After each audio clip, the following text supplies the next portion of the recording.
The massive arena stretched across 3 kilometers of polished metallic floor, its crystalline dome rising high enough to house entire starships. Thousands of alien spectators filled the tiered seating that spiraled upward like a metallic galaxy, their varied forms creating a tapestry of colors and shapes that would have amazed any human observer. But there were no humans in the audience today, and that was precisely the point. Zektar stood in the center of the arena, his 12-foot frame encased in the most advanced battle suit the hegemony had ever created. The suit gleamed like liquid mercury, its surface rippling with energy fields that could deflect plasma cannons and kinetic rounds alike. Built-in weapon systems hummed with barely contained power, while microreactors provided enough energy to level city blocks. This was technology that had conquered 1,000 worlds, worn by a warrior who had never tasted defeat. The crowd's roar was deafening as Zektar raised his 4 massive arms, each one ending in claws that could slice through starship hulls. His species, the Kethmori, had dominated galactic combat for over 3 millennia. Their natural strength, combined with their technological superiority, made them the undisputed champions of every battlefield from the core worlds to the rim territories. Citizens of the hegemony, Zektar's voice boomed through the arena's amplification system, the translation circuits carrying his words to every species present. Today marks another glorious demonstration of our supremacy. The pathetic creatures from the 3rd planet of the Sol system have finally agreed to send a representative. Laughter rippled through the crowd, a sound that would have chilled any human heart. These beings had watched Zektar demolish champions from every known warrior race. The crystalline Vorth with their diamond-hard exoskeletons had fallen. The energy beings of Nexus Prime had been dispersed. The mighty Goliaths of Titan's Edge had been crushed. What hope did the soft, weak humans have against such overwhelming power? In the preparation chambers beneath the arena, a very different scene was unfolding. Tommy Chen sat on a simple metal bench, swinging his legs that didn't quite reach the floor. At 8 years old, he was small even by human standards, his dark hair falling into curious brown eyes that seemed to take in everything around him. He wore nothing more than a simple jumpsuit and sneakers, looking more like he was heading to a playground than an alien gladiatorial arena. The human delegation stood around him, their faces masks of barely controlled terror. Ambassador Williams kept wringing her hands, her diplomatic composure cracking under the impossible weight of what they were about to witness. General Morrison stared at the walls, his military mind running through scenarios that all ended in catastrophe. Dar. Sarah Chen, Tommy's mother, knelt beside her son with tears streaming down her face.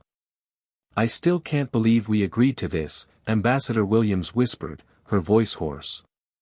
"Sending a child to face that monster. It's madness." "We had no choice," General Morrison replied grimly. The hegemony demanded a demonstration of human combat capability. They wouldn't accept our military champions, claiming they wanted to see what an average human could accomplish. When they specifically requested someone young and untrained, we should have known it was a trap. Dr. Chen reached out to touch her son's face. "Tommy, sweetheart, you don't have to do this. We can find another way." Tommy looked up at his mother with the kind of innocent confidence that only children possess. "It's okay, Mom. I've been watching their fighter through the viewing screens. His suit is really cool, but I think I can figure out how it works." The adults exchanged glances that spoke volumes about their despair. How could they explain to an 8-year-old that he was about to face a warrior who had slaughtered thousands? How could they tell him that this wasn't a game, but a demonstration designed to humiliate humanity before the entire galaxy? Above them, the arena's energy field shimmered as the viewing portals opened. Screens throughout hegemony space would broadcast this spectacle to billions of beings, all eager to witness the final proof of human inadequacy. The message would be clear: if their greatest warrior could crush a human child without effort, then Earth posed no threat to the established order. Zektar performed a series of combat maneuvers for the crowd, his battle suit responding with fluid grace. Energy beams lanced out from his shoulder-mounted weapons, carving perfect spirals in the air. His movement systems engaged, launching him in impossible aerial maneuvers that defied gravity. The suit's defensive systems created a shimmering barrier that absorbed simulated attacks without even flickering. "Behold the pinnacle of hegemony engineering," he announced, his voice carrying across the vast space. "This battle suit represents the combined technological achievement of our greatest civilizations.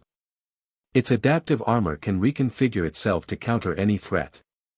Its weapon systems can adjust their output from stunning small creatures to obliterating battle cruisers. Its neural interface responds to thought faster than any biological reflex." The crowd cheered approval, but their celebration carried an undertone of cruel anticipation. They were here to witness an execution disguised as a demonstration, and they knew it. In the preparation chamber, Tommy was studying a basic schematic of Keth-Mori battle suits that Dr. Martinez, the team's xenotechnologist, had hastily pulled together. The information was limited, most hegemony technology remained classified, but it showed the basic external components that any observer might notice. "See these junction points?" Dr. Martinez pointed to several areas where the suit's armor segments connected. "That's where the power distribution network interfaces with the motor control systems. And these sensor arrays along the helmet provide battlefield awareness." Tommy nodded seriously, his young mind processing the information with surprising intensity. "The power has to go everywhere at once, right? Like how our house has electrical wires going to every room." "That's actually a very good way to think about it," Dr. Martinez admitted, surprised by the child's intuitive grasp.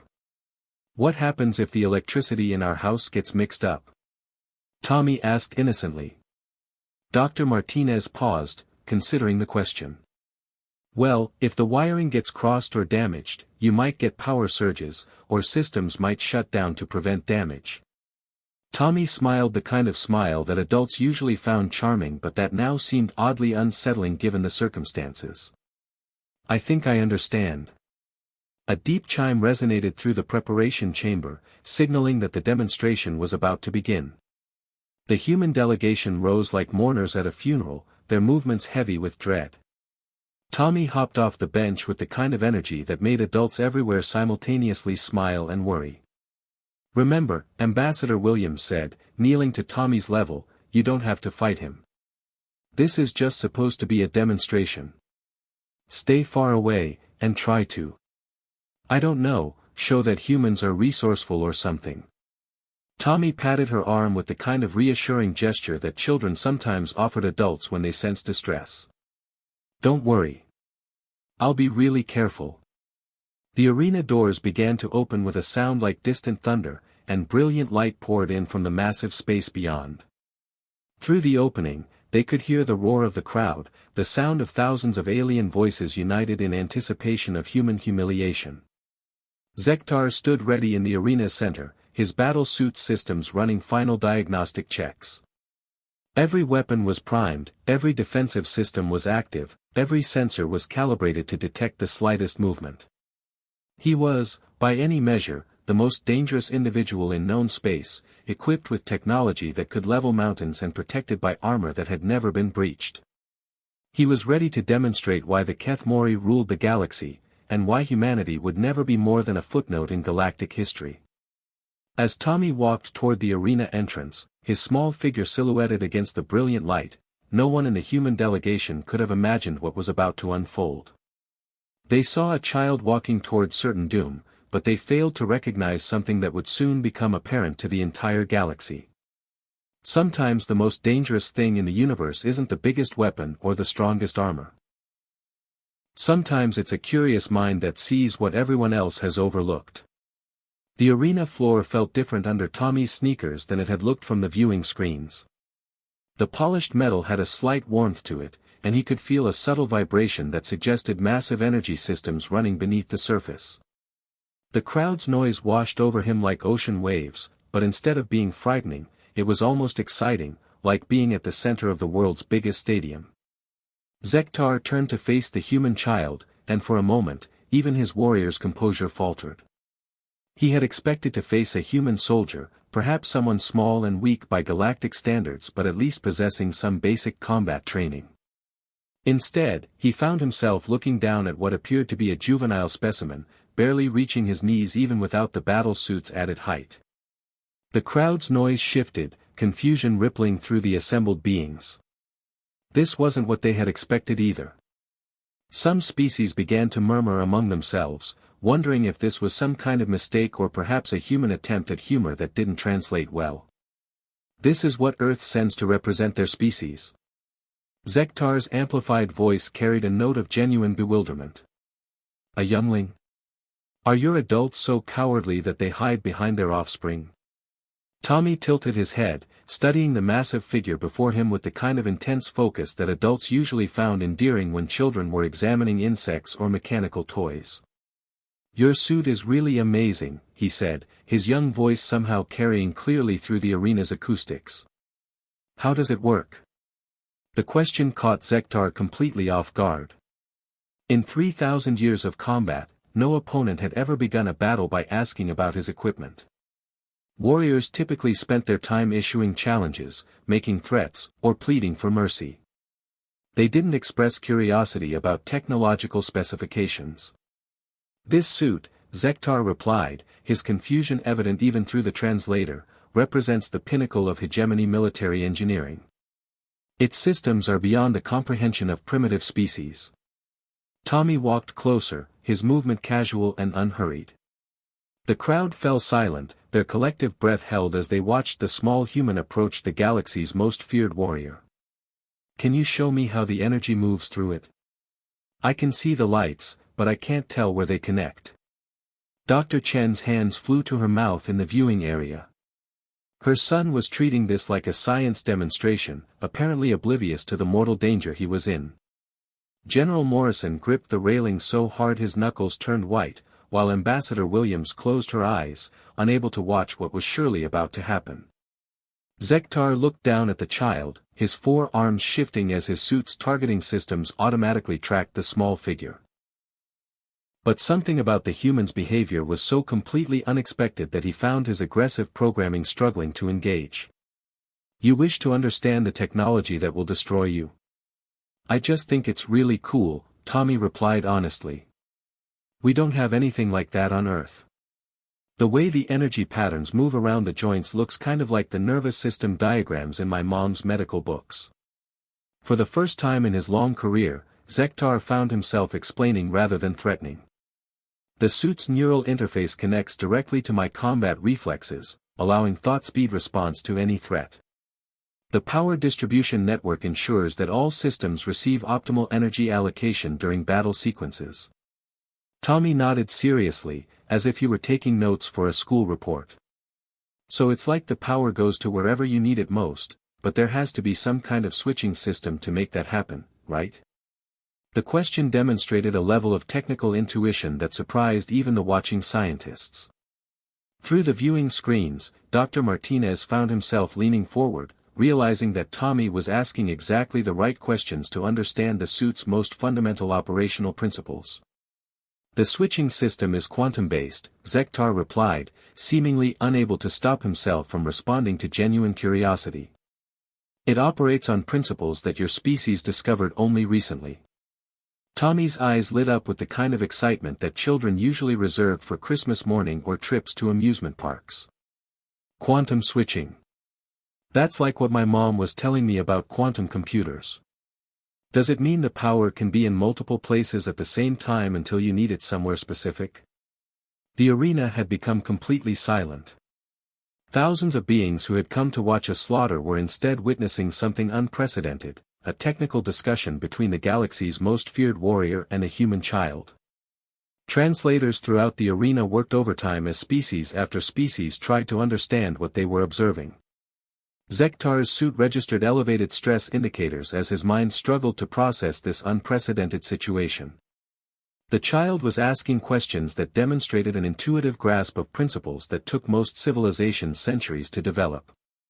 How could such a young member of a supposedly primitive species understand concepts that baffled entire academic institutions? Your comprehension is unexpected, Zektar admitted. But understanding the principles of superior technology does not grant you the ability to overcome it. Tommy smiled with innocent confidence. I know I can't fight you. You're way too big and strong, and that suit is amazing. But I was wondering, what happens if the quantum switching gets confused? The question hit Zektar like a physical blow. Quantum switching systems were designed with multiple redundancies specifically to prevent confusion states, but the theoretical possibility existed. If the system received contradictory input commands simultaneously, it might enter a brief diagnostic cycle while determining priority allocation. The system is designed to prevent such occurrences, Zektar replied, but his voice carried a note of uncertainty that hadn't been there before. Tommy walked even closer, now standing within arm's reach of the massive warrior. The crowd held its collective breath, certain they were about to witness the child's destruction. But instead of attacking, Tommy reached out and gently touched one of the suit's primary junction points. "Wow, I can feel the energy moving through here," he said with genuine wonder. "It's like it's alive." Zektar's sensors registered the touch, but the contact was so gentle, so completely non-threatening, that his suit's defensive systems didn't even activate. The child's hand was simply resting against the armor, fingers spread as if he were trying to understand the technology through tactile sensation. "The energy matrix responds to bioelectric signatures," Zektar explained, finding himself oddly compelled to continue the educational exchange. "It can distinguish between authorized users and potential threats." "That's really smart," Tommy replied. "But I bet it would get confused if it received signals that weren't quite threatening but weren't quite friendly either. Like if someone was curious instead of angry." Something in the way the child said those words sent an alarm through Zektar's consciousness. The human's hand was still pressed against his suit's junction point, and suddenly the warrior realized that the seemingly innocent contact might not be as harmless as it appeared. But before he could react, Tommy smiled up at him with the kind of pure, innocent expression that adults universally trusted, and pressed his other hand against a second junction point on the suit's opposite side. The effect was immediate and catastrophic. The quantum switching system, suddenly receiving bioelectric input from two different sources simultaneously, entered an instantaneous diagnostic crisis. The contradictory signals created a feedback loop that cascaded through the entire power distribution network. Energy that was supposed to flow to defensive systems instead routed to communication arrays. Power meant for weapons systems attempted to activate environmental controls. The suit's computer brain, faced with input it had never been designed to handle, began cycling through every possible configuration in an attempt to resolve the conflict. Zektar felt his battle suit's systems begin to fail in ways that its designers had never imagined possible. The arena erupted in chaos as Zektar's legendary battle suit began to convulse and spark. Energy cascaded across its surface in patterns that defied every principle of hegemony engineering. The massive warrior staggered, his four arms flailing as his suit's motor controls received contradictory commands from the confused quantum switching system. Tommy stepped back, watching with fascination as lights raced across the suit's surface like holiday decorations gone mad. "Oh wow," he breathed, his young voice filled with genuine amazement rather than malice. "I didn't know it would do that." The crowd's silence shattered into a cacophony of alien voices expressing shock, confusion, and growing alarm. In 3 millennia of galactic warfare, no one had ever seen a Kethmori battle suit malfunction. The technology was considered perfect, unbreachable, eternal. Yet here was a human child who had somehow caused a complete system failure with nothing more than his bare hands. Zektar's suit lurched forward, then backward, then spun in a complete circle as its navigation systems received power surges from every direction at once. The warrior inside fought to maintain control, but his neural interface was now receiving feedback that felt like ice and fire simultaneously coursing through his nervous system. "Emergency protocols activated," the suit's computer announced in a voice that warbled between octaves. "System diagnostic initiated. Please stand by. Error, cannot resolve quantum state conflict. Attempting recalibration. Error, bioelectric signature mismatch detected. Initiating safety shutdown. Error, shutdown procedure interrupted by power surge. Please consult technical manual." Dr. Chen leaped to her feet in the viewing area, her medical training overriding her fear. "Tommy! Get away from there. You could be hurt." But Tommy seemed mesmerized by the light show playing across the suit's surface. He circled around the staggering warrior, his scientist's curiosity in full bloom. "Mom, look! The energy is trying to go everywhere at once. It's like when you plug too many things into one outlet and the circuit breaker flips." Ambassador Williams grabbed General Morrison's arm. "What is happening? How is this possible?" Morrison's military mind was reeling as he watched the galaxy's most feared warrior reduced to helplessness by a child's touch. "I have no idea. Our intelligence reports said those suits were invulnerable. We've seen them shrug off nuclear weapons." Dr. Martinez suddenly understood what he was witnessing, his xenotechnologist training allowing him to grasp the implications. "It's not about force," he whispered in amazement. "The child didn't try to damage the suit. He confused it. The quantum switching system is designed to handle aggressive attacks, but it was never programmed to deal with genuine curiosity." Zektar's suit stumbled toward the arena wall, sparks showering from its joints as internal systems overloaded and shut down one by one. The warrior's voice emerged from the suit's speakers, distorted by the electronic chaos. "What have you done to me, human spawn?" Tommy looked up at him with concern. "I'm really sorry. I didn't mean to break your suit. I was just curious about how it worked." He paused, tilting his head thoughtfully. "Maybe if you turned it off and turned it back on again. That usually works when my mom's computer gets confused." The suggestion was so innocent, so practical, and so completely unexpected that Zektar found himself actually considering it. His suit's systems were cascading through failures at an exponential rate, and traditional emergency procedures weren't designed to handle this type of quantum feedback loop. "The suit cannot be powered down during combat operations," Zektar replied through gritted teeth, his warrior's pride warring with his growing desperation. "But we're not really fighting," Tommy pointed out reasonably. "I can't fight you anyway. You're too big and I don't have any weapons. So maybe the computer would let you turn it off if you told it the fight was over." The logic was so simple, so human, that it cut through millennia of Kethmori military doctrine like a knife through paper. Zektar had been raised to believe that surrender was impossible, that Kethmori warriors fought until death claimed them. But this wasn't surrender, it was troubleshooting. "Combat termination protocol," Zektar commanded his suit's computer. "End engagement status." Unable to comply, the computer responded. "Hostile bioelectric signature still detected." Tommy heard the exchange through the suit's external speakers and made another innocent suggestion. "Maybe if I moved farther away, it wouldn't detect me anymore." He walked to the opposite side of the arena, his small figure dwarfed by the massive space. "How about now?" he called out cheerfully. "Hostile signature no longer detected," the computer announced. "Combat termination accepted. Initiating emergency shutdown and diagnostic cycle." The magnificent battle suit that had terrorized the galaxy for decades began to power down with a series of electronic whines and clicks. The energy patterns racing across its surface slowed, then stopped. The sparking ceased. Within moments, the most advanced military technology in known space had become nothing more than a very expensive statue. Zektar stood frozen inside his powerless armor, trapped within the very technology that had made him invincible.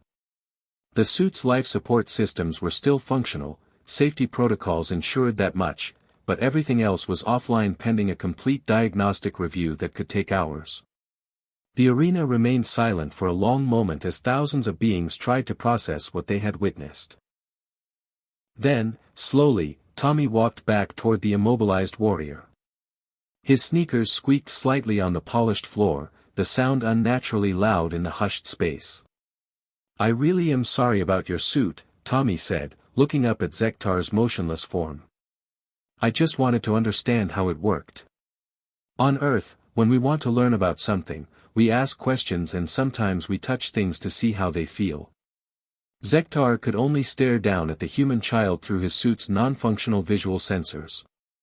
In all his years of conquest, he had faced enemies who sought to destroy him, opponents who feared him, and victims who begged for mercy. But he had never encountered someone who approached his technology with pure, innocent curiosity. "Your species," Zektar said, his voice emerging clearly now that his suit's systems had stabilized in shutdown mode, "approaches the unknown differently than any civilization we have encountered." Tommy nodded seriously. "My mom says humans are really good at figuring things out, especially when we don't understand them yet. She says it's because we're not afraid to ask questions that might seem silly." In the viewing area, the human delegation was beginning to realize that they had just witnessed something unprecedented in galactic history. Their child, their supposedly defenseless representative, had single-handedly neutralized the hegemony's greatest warrior without throwing a punch or firing a shot. Dr. Chen's tears had stopped, replaced by a mixture of pride and amazement as she watched her son conduct what amounted to a technical debriefing with a galactic superpowers champion. Ambassador Williams was frantically making notes, realizing that the diplomatic implications of this demonstration would reshape humanity's relationship with the entire hegemony. Throughout the arena, alien spectators were engaged in heated discussions in dozens of languages. Translation circuits struggled to keep up with the volume of conversation as species after species tried to understand what they had witnessed. The implications were staggering. If a human child could defeat their greatest warrior through curiosity alone, what might a trained human adult accomplish? Tommy continued his examination of the powerless battle suit, walking around it like a tourist studying a museum exhibit. "The engineering is really incredible," he said admiringly. "I can see why everyone is afraid of these suits. But I think the problem is that the computer tries to do too much at once. If you had separate systems for different functions, maybe with manual overrides, it would be harder to confuse." Zektar found himself listening to strategic advice from an 8-year-old human, and worse, finding it logically sound. The child had identified a fundamental weakness in hegemony military philosophy: their reliance on integrated systems made them vulnerable to cascade failures. "Your suggestion has merit," Zektar admitted reluctantly. "But such modifications would require redesigning our entire military infrastructure." "That sounds like a big job," Tommy agreed cheerfully. "But it would probably be worth it. Right now, anyone who figures out how to confuse your computers could cause a lot of problems for your soldiers." The understatement was so massive that it bordered on comedy. The human child had just demonstrated that the hegemony's military supremacy rested on a foundation with a critical flaw that could be exploited by anyone with sufficient curiosity and insight. Across the arena's communication systems, emergency broadcasts were already spreading the news to every corner of hegemony space. Military leaders were demanding explanations, scientists were calling for immediate analysis of the incident, and political figures were beginning to realize that their assumptions about human capabilities might need significant revision. In the arena's control booth, technicians were frantically reviewing sensor data, trying to understand exactly what had happened. The recordings showed clearly that the human child had done nothing aggressive, nothing that should have triggered the suit's defensive systems. Yet somehow, those gentle touches had caused a complete system failure. Tommy completed his circuit around the immobilized warrior and looked up at him with the kind of expression that suggested he was about to ask another innocent question that would probably terrify military strategists across the galaxy. "Mr. Zektar," he said politely, "are all hegemony battle suits built the same way? Because if they are, I think you might want to mention this problem to your engineers." The question hung in the air like a sword over the heads of every military leader listening to the broadcast. If human curiosity could disable one Kethmori battle suit, it could potentially disable them all. The technology that had conquered 1,000 worlds might be vulnerable to defeat by anyone willing to approach it with genuine interest rather than fear. Zektar's response came slowly, as if he were wrestling with concepts that challenged everything he had believed about warfare and dominance. "The suits are constructed to identical specifications across all units." Tommy nodded thoughtfully. "That's probably really efficient for manufacturing and training. But it also means they all have the same weakness." He paused, then added with the innocent directness that only children could manage, "Maybe your people and my people should work together to fix it?" Humans are really good at finding problems, and it sounds like your engineers are really good at building amazing things. The suggestion was so simple, so logical, and so completely contrary to the established order of galactic politics that it left the entire arena speechless. The child was proposing that humanity, supposedly primitive and worthless, collaborate with the hegemony as equals to solve a mutual problem. But as the implications sank in, observers throughout the arena began to realize that the suggestion made perfect sense. The humans had just demonstrated an approach to problem-solving that the hegemony's greatest minds had overlooked. Perhaps there was value in perspectives that came from outside the established technological paradigm. Emergency repair crews were already being dispatched to restore Zektar's battle suit, but the damage to hegemony assumptions about human capabilities was permanent. The demonstration that was supposed to prove human inadequacy had instead revealed human potential. Tommy walked back toward the arena entrance where the human delegation waited, apparently satisfied with his examination of alien military technology. As he reached the exit, he turned back to wave at Zektar with the casual friendliness of a child saying goodbye to an interesting adult he had met at a museum. "Thanks for showing me your suit," he called out. "I hope your engineers can make it even better." The arena erupted in discussion as species throughout the galaxy began to reconsider their assumptions about the small blue planet on the edge of the spiral arm. The humans had sent a child to represent them, and that child had accomplished something that the greatest military minds of 1,000 civilizations had deemed impossible. As Tommy rejoined his relieved parents and diplomatic colleagues, the true impact of his demonstration was only beginning to spread through the communication networks that connected the hegemony's vast territories. Military strategists were calling emergency meetings, scientists were demanding access to human research, and political leaders were beginning to wonder what other surprises the supposedly primitive species might have in store. The demonstration was over, but the conversation it had started would reshape the galaxy's understanding of what made a species truly dangerous. Sometimes the most powerful force in the universe wasn't superior technology or overwhelming strength. Sometimes it was a curious child asking innocent questions that no one else had thought to ask. In the arena's medical bay, technicians worked frantically to restore Zektar's battle suit while the warrior himself sat in stunned contemplation of what had just occurred. For the first time in his long career, he had encountered an opponent who had defeated him not through violence, but through understanding. The humans, he realized, might be the most dangerous species the galaxy had ever encountered.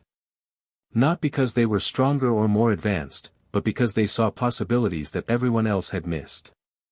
And somewhere in the back of his military mind, Zektar found himself hoping that Tommy's suggestion about collaboration might actually come to pass. Because if human curiosity could find such a fundamental flaw in hegemony technology, what might human innovation accomplish if properly directed? The galaxy was about to find out.